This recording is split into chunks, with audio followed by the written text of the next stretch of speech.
Novi virus se pojavio u Kini, nema veze daleko je, a i verovatno je samo neki grip. Novi virus je smrtonosan, ubre, pa ovo nešto ozbiljno, ali nema veze daleko je u Kini. Novi virus stigao na Tajland, pa ko ne pokupi nešto na Tajlandu ko da nije ni bio.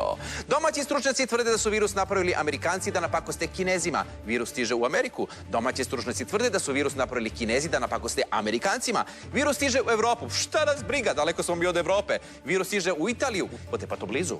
Šaljivi doktor kaže, ma idite u Milano u šoping, nema veze. Predsjednik se smeje. Predsjednik kaže da ljudi više umiru od komarca. Komarac u fazonu, koji sam car. Ministar zdravlja kaže da možemo da napravimo vakcinu odmah, ali ministar zdravlja je lončar. Šaljivi doktor kaže da je to najsmešniji virus na svijetu. Predsjednik se opet smeje. Predsjednik prestaje da se smeje i kaže da doktor nikad nije rekao da je virus najsmešniji na svijetu. Nadležni kažu da deca nisu prenosioci, nadležni kažu da deca jesu prenosioci. Građani mole predsjednika da ozbiljno shvati situaciju. Predsjednik viče na građani, građani nešto krivi. Predsjednik trgnuo prvu rakijicu protiv korone.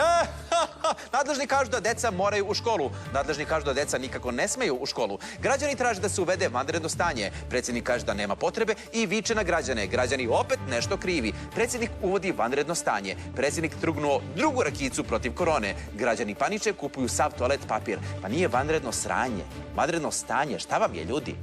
Neko ima maske, neko nema maske. Predsjednik kaže da opozicija koristi koronu u političke svrhe. Aktivisti SNS-a obilaze penzionere u jaknama SNS-a. Premijerka kaže da nema šanse da se odlože izbori. Izbori se odlažu. Predsjednik se zagrcnuo, kaže nije korona, neće grom u koprive. Koliko ima respiratora? Premijerka kaže državna tajna. Koliko ima respiratora? Predsjednik kaže 1008 i gledam da završim još neki, može i na polu crno, znači državna polu tajna. Građani sve zabrinuti. Predsjednik apeluje da građani ostanu u svojim kućama. Dragana Mirković apeluje da svi ostanu u svojim zamkovima. Predsjednik moli penzionere. Predsjednik zaključao penzionere, jer predsjednik voli penzionere. Ostali građani i dalje napolju. Pipaju stvari, pipaju jedni druge. Predsjednik kaže može, ali do 8 i bez pipanja. Opasnost od virusa zarobljava Srbiju. Predsjednik ne može da veruje koliko su ljudi neodgovorni.